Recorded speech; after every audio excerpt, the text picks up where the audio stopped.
Whew. All right. Thank you for joining me for Deadbug versus the Dying Bug, the ultimate showdown.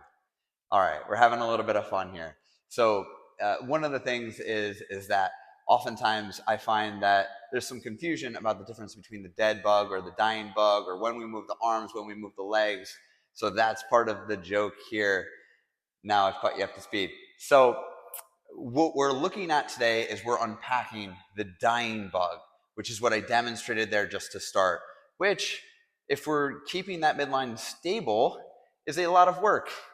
So looking at our cheat sheet here today, just looking at all these different pieces, the primary difference here between the dead bug and the dying bug, color coordinated, is the difference is the dead bug is static, and then our dying bug is dynamic. So in the dead bug, we're just holding that position, keeping that lower back flat.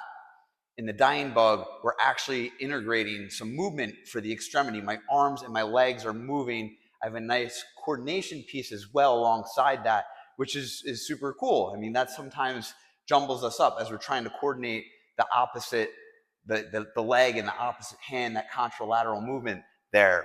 So the dying bug here, we are looking at as a progression of the dead bug, which is a pretty standard thing when we're looking at taking a static position, owning that position, and then applying some sort of movement or dynamic quality to it. That is going to be a progression. Now, our intent here, what we're really focused on, is preserving that midline integrity whilst, with an ST, whilst moving the extremities. I don't know, it just seemed like it fit here. While moving the extremities. So what that means is that, and what we see down here, AKA only arms and legs move, the trunk does not. This is critically important. This is not something that can be overstated.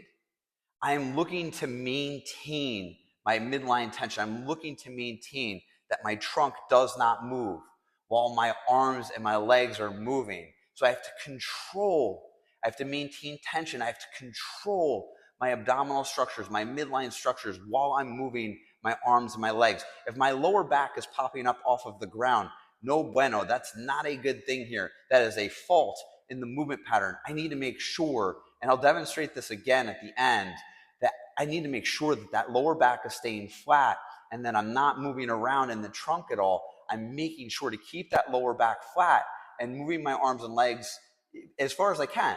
The objective here is not to get the arms and the legs to the ground. The objective in the dying bug is not to get the arms and the legs to the ground. The intent here is to preserve that midline integrity whilst we move the extremities. We have to, is whatever range of motion that we can get through while maintaining that midline integrity. That is our objective. It's not getting the arms and the legs to the ground. So a little note here, and just kind of walking us through so you can kind of read.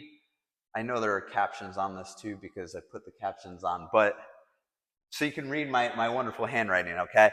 We're lifting, so with lifting weights, this is why this is important. While we're lifting weights or general physical activity, maybe we don't lift weights, right? Maybe we're just doing physical tasks around the house, laundry basket, we got a wheelbarrow of some sort, we're, picking things up in the yard, kids' toys, whatever.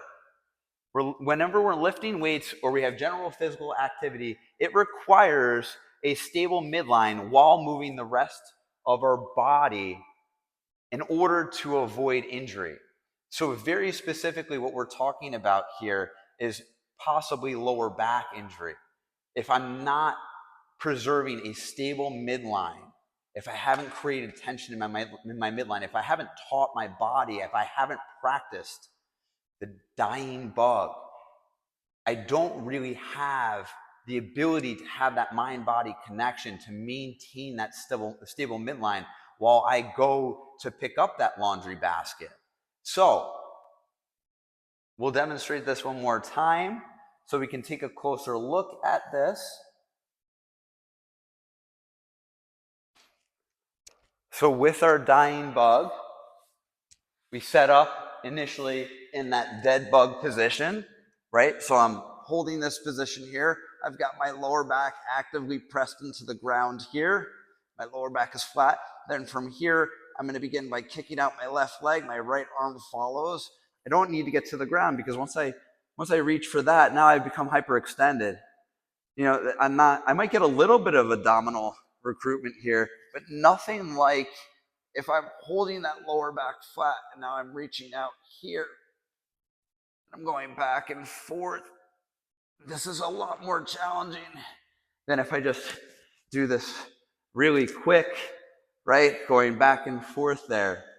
So what I'm doing here is I'm teaching my body to maintain this tension in my midline while I'm moving my legs and my arms, which is effectively what I'm going to be doing if I'm going to pick something up or if I'm going to be moving something around in space. I have to move my body while maintaining that tension in my midline.